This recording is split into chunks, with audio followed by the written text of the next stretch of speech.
कि मैं गोपियों के लिए इसलिए विरह युक्त रहता हूं कि वो मन मनस्का मत प्राणा मदर्थे त्यक्त दैहिका।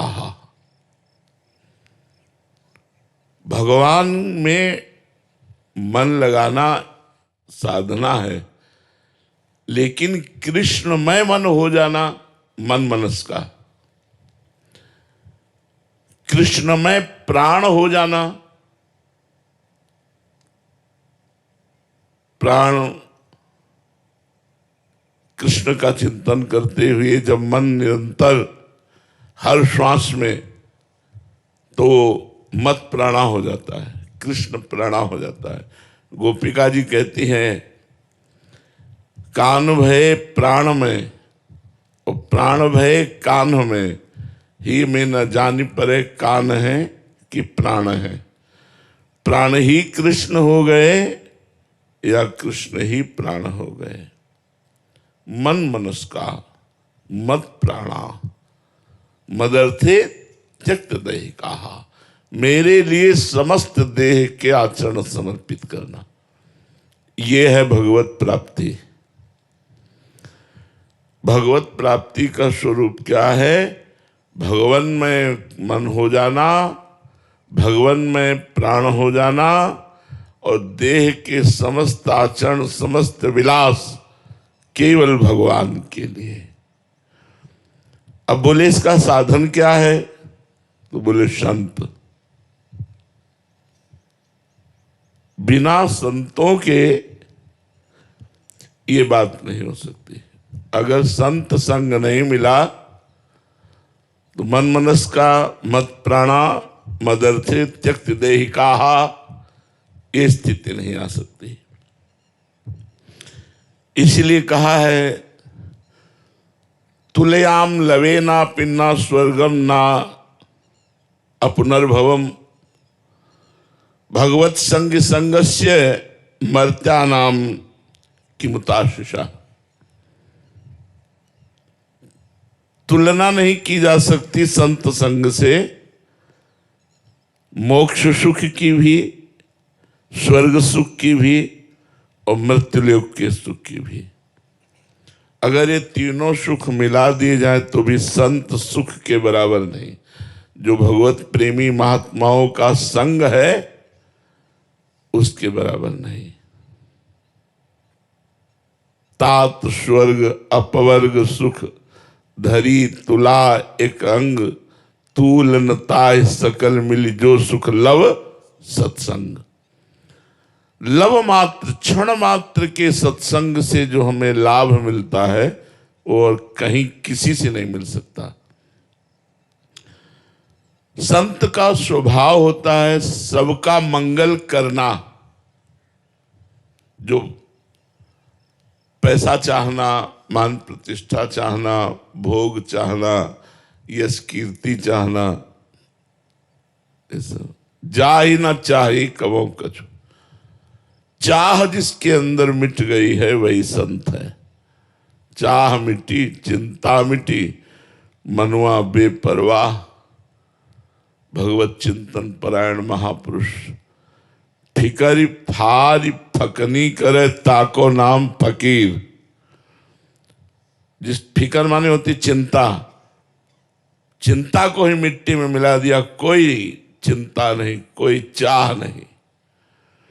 बोले संत सबका मंगल करते हैं। अगर वो गुस्सा हो जाए, साप दे दे तो भी तुम्हारा मंगल होगा, मंगल नहीं हो सकता। जैसे देवर्षि नारद जी गुस्सा हो गए नलकूबर मणिग्रीव के ऊपर, नंगे नहा रहे थे गंगा जी में, शराब भी पिए थे और अप्सराओं के साथ खेली कर रहे थे। देवर्षि नारद जी ने देखा देवताओं में सर्वश्रेष्ठ कुबेर के पुत्र होकर मदिरा पान करके भगवती गंगा में ऐसे निर्वस्त्र स्नान करना, इनको दंड की जरूरत है। बहुत बड़े हैं, इनको कोई दंड दे नहीं सकता। कुबेर के पुत्र है, त्रिभुवन का खजाना कुबेर के पास है, धनाध्यक्ष कुबेर। अप्सराएं तो डर कर वस्त्र धारण करके चरणों में गिर पड़ी, पर वो नशे में उन्मत्त गर्भ में खड़े रहे। प्रणाम कर लेते तुरंत तो शायद बच जाते। देवर्षि नारद जी ने कहा, तुम जड़वत वृक्ष की तरह दोनों खड़े रहे, और ऐसी अपवित्र दशा में, मतलब मदिरा पिए, निर्वस्त्र, तुम्हें अहंकार है ना, तुम्हारे पिताजी कुबेर है, तुम्हें शाप देते हैं, जाओ दोनों वृक्ष बन जाओ।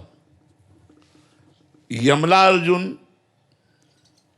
यमल माने होता जुड़वा, यमला अर्जुन के नाम से दोनों वृक्ष रूप में नलकूबर मणिग्रीव नंद बाबा के घर के सामने बने।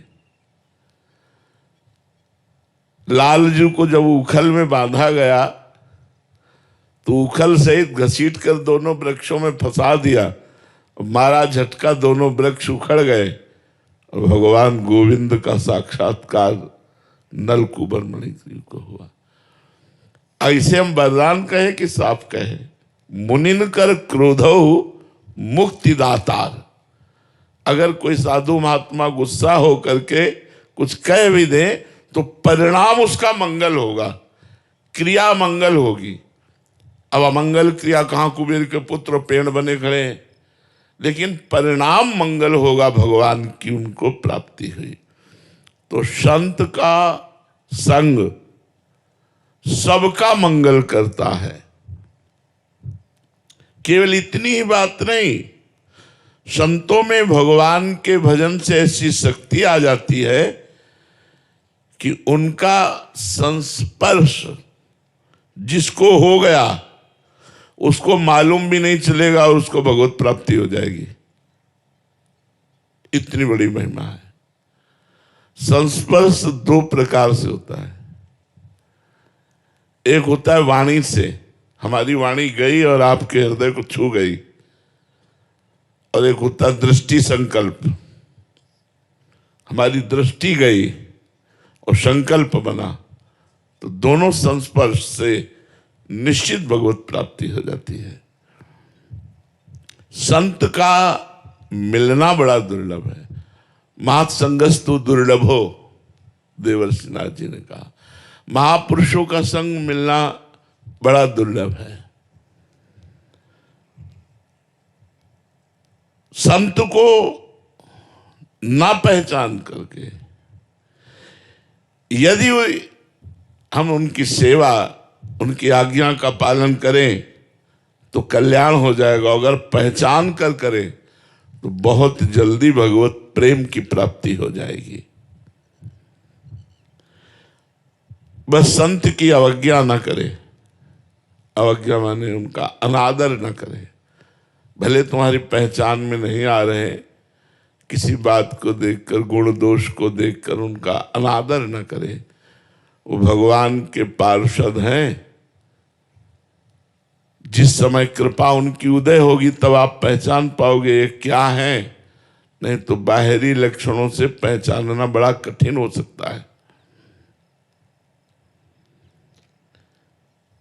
जब हम संत संग करते हैं तो हमारे सामने माया एक रचना रचती है, भोगों का प्रलोभन सामने रखती है और भक्ति भगवान को सामने रखती है।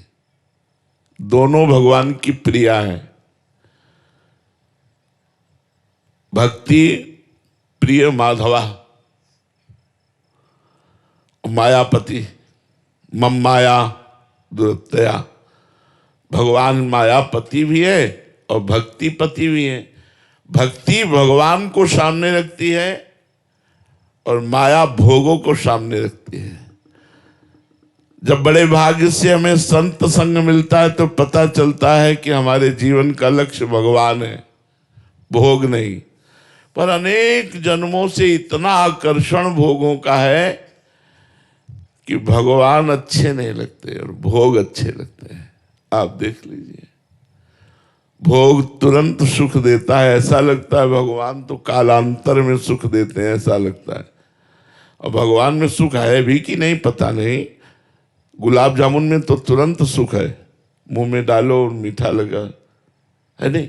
इतना भुलावा माया का है कि हम भक्ति मार्ग में चलने की कोशिश करते भी हैं तो हम भोगों को लेके, भोगों के त्याग के बिना आध्यात्मिक उन्नति नहीं होती। हमारी भूल ये होती कि भगवान भी मिल जाए और चकाचक भोग भी भोगने को मिले, ऐसा नहीं हो सकता। प्रेम गली अतिशा करी तामे दो ना समाए। तो संत दर्शन से, संत कृपा से हमें पहले ये विश्वास हो जाना चाहिए कि मैं भगवान का कृपा पात्र बन चुका हूं। अब मुझे भा भरोस हनुमंता, बिनु हरि कृपा मिले नहीं। संत मिल गए मतलब मोहर लग गई कि हरिजू की हमारे ऊपर कृपा है। अब संत और भगवंत में अभेद दर्शन करना जिसको आ गया, तस्मित तज्जने भेदा भावात, कि संत भगवान का स्वरूप है। बड़ा कठिन है ये मानना। भगवान जब सबरी जी को उपदेश कर रहे हैं नवधा भक्ति का, तो उसमें कह रहे हैं सातों समूह मोहि मैं जग देखा, मोते अधिक संत कर लेखा। सातवीं भक्ति है कि सब में समान भाव से भगवान को देखे, लेकिन भगवान कह रहे मेरे से भी अधिक बढ़कर के जो संतों को देखे वो सातवीं भक्ति को प्राप्त होता है। जो सप्तवीं आध्यात्मिक उन्नति है वो ये कि सब में भगवान को देखे लेकिन संतों को भगवान से भी अधिक देखे। हम कह रहे हैं चलो इतना ना सही, भगवान के बराबर, भगवान से अधिक ना देखे तो भगवान के बराबर कि भगवान है, चलो इतना भी ना सही तो ये भगवान के हैं। इतना तो हम मान ही सकते हैं यार कि ये भगवान के जन हैं। तो जैसे हम भगवान की हर वस्तु का आदर करते हैं, प्रसाद है, प्रसादी वस्त्र है, फूल है, माला है, तुलसी है, चरणामृत है, आदर भगवान का, ऐसे हम संत का यदि आदर करें, उनका अनादर ना करें तो हमारा लोक परलोक दोनों बन जाए, दोनों मंगल हो जाए। भगवान में, भक्ति में, भक्त में बिल्कुल अंतर नहीं है। जो गुरु और इष्ट में अंतर रखता है वो कभी भगवान को प्राप्त नहीं हो सकता है। डर है कुसंग का कि अगर सत्संग अपना इतना प्रभाव डालता है तो कुसंग भी अपना प्रभाव डालता है। हम लोग सत्संग तो 30 मिनट 40 मिनट किए, लेकिन जो कुसंग है वो हमारा बहुत ज्यादा है। और आजकल तो मोबाइल का बहुत बड़ा कुसंग है और बहुत बड़ा सत्संग है, दोनों बात है। अगर आप अच्छे अच्छे संत महापुरुषों की वाणी सर्च करके सुनना चाहें तो मोबाइल देवता सुना देंगे, और आप गलत गलत बातें देखना चाहें तो गलत दिखा देंगे। हमारा मन ज़्यादा गलत देखना, गलत सुनना पसंद करता है क्योंकि बहुत जन्मों से माया में लगा रहा है। व्यक्ति का कुसंग, मोबाइल का कुसंग अगर हम अंदर से समझ करके अपने को बचा ले जाएं तो संत संग का लाभ प्राप्त हो। संत संग किया और लाभ नहीं मिला, या तो वो संत नहीं है जिनका संग किया, और या फिर आपके जीवन में कुसंग है। बाहरी कुसंग, आंतरिक कुसंग, दोनों कुसंगों का यदि त्याग कर दे तो संत संग से लौकिक पारलौकिक दोनों सिद्धियां प्राप्त हो जाती हैं। लौकिक भी और पारलौकिक भी प्राप्त हो जाती है। संतों को कल्पतरु कहा गया है। देखो, जब दशरथ जी को लगा कि वृद्धावस्था आ गई, कोई संतान नहीं हुई, तब उन्होंने वशिष्ठ जी के चरणों में निवेदन किया। वशिष्ठ जी ने एक महान तपस्वी श्रृंगी ऋषि का स्मरण किया और श्रृंगी ऋषि आए और दशरथ जी की कामना पूर्ण हुई।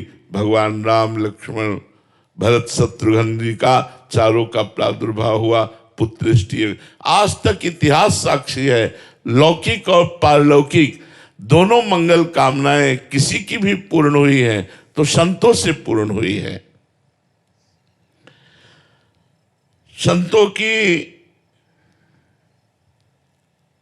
एक अद्भुत महिमा है कि उनमें ऐसे परमाणु होते हैं